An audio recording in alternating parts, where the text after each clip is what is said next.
আমাদের নেত্রী দীর্ঘদিন স্বৈরাচারী শেখ হাসিনা হিংসাত্মক মনোভাবের কারণে, ঈর্ষার কারণে মিথ্যা মামলার তাকে সাজা দিয়ে দীর্ঘদিন জেলে রেখেছে, অসুস্থ অবস্থায় চিকিৎসা করতে দেয় নাই। 5 তারিখের পরে সুযোগ আসছে ম্যাডামকে চিকিৎসার জন্য এখন বিদেশে যেতে হয়েছে এবং সুস্থ হয়ে এখন দেশে ফিরছে। আমাদের নৈতিক দায়িত্ব এবং কর্তব্য তাকে শুভেচ্ছা জানানো, তার প্রতি সম্মান প্রদর্শন করা। আমরা যে তার কর্মী, তাকে যে আমরা ভুলি না, এটা প্রকাশ করা, এটা তো একটা সুযোগ আমাদের। তো সেই কৃতজ্ঞতা বলতে গিয়ে আপনারা আজকে এই সবার আয়োজন করেছেন এবং প্রত্যেকে যে বক্তব্য দিলেন, সবাই তো প্রস্তুত যে প্রিয় ব্যক্তির দেশে ফিরবে। আমরা তাদেরভাবে শুভেচ্ছা জানাবো, সম্মান জানাবো। এই জন্য আমি ফতুল্লা থানা বিএনপি এবং অঙ্গ সংগঠনের সকল নেতৃবৃন্দকে আমি ধন্যবাদ জানাচ্ছি।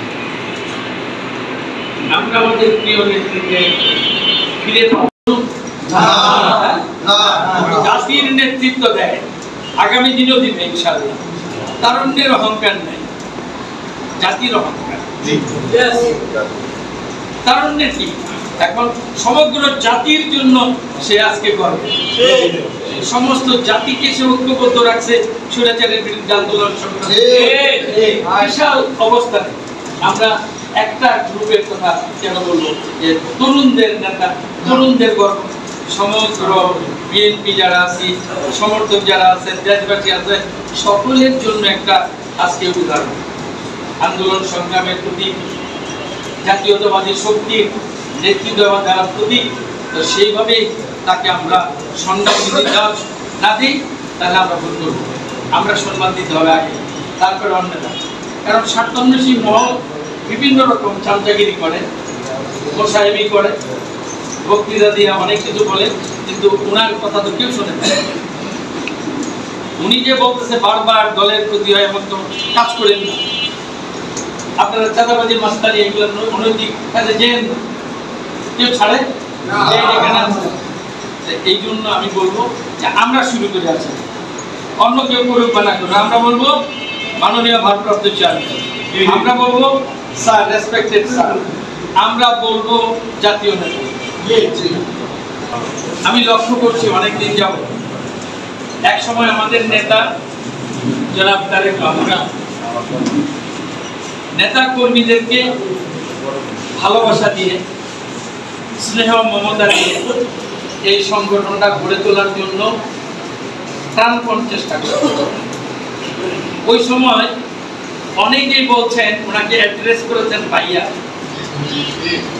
অনেকে আমাদের প্রিয় নেতাকে অ্যাড্রেস করেছেন ভাইয়া, এখনো করে অ্যাড্রেস অনেকে ভাইয়া।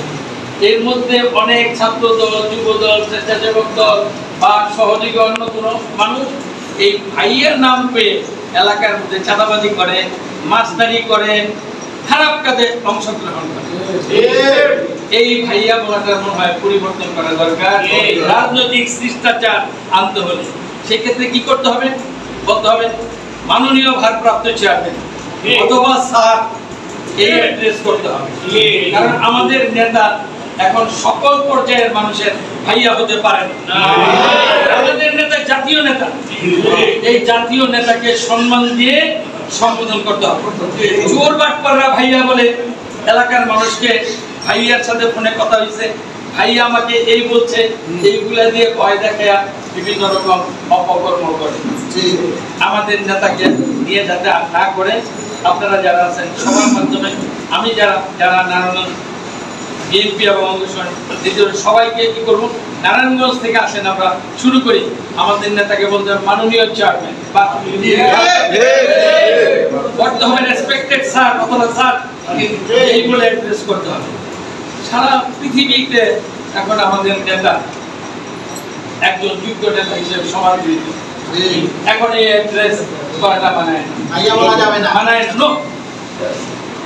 আর ভাইয়া বলার মতো যারা ব্যক্তি আছে তারা মোকাই যারা আছে এরাও ভাইয়া বলে, সস্তা কিছু হয়ে গেছে।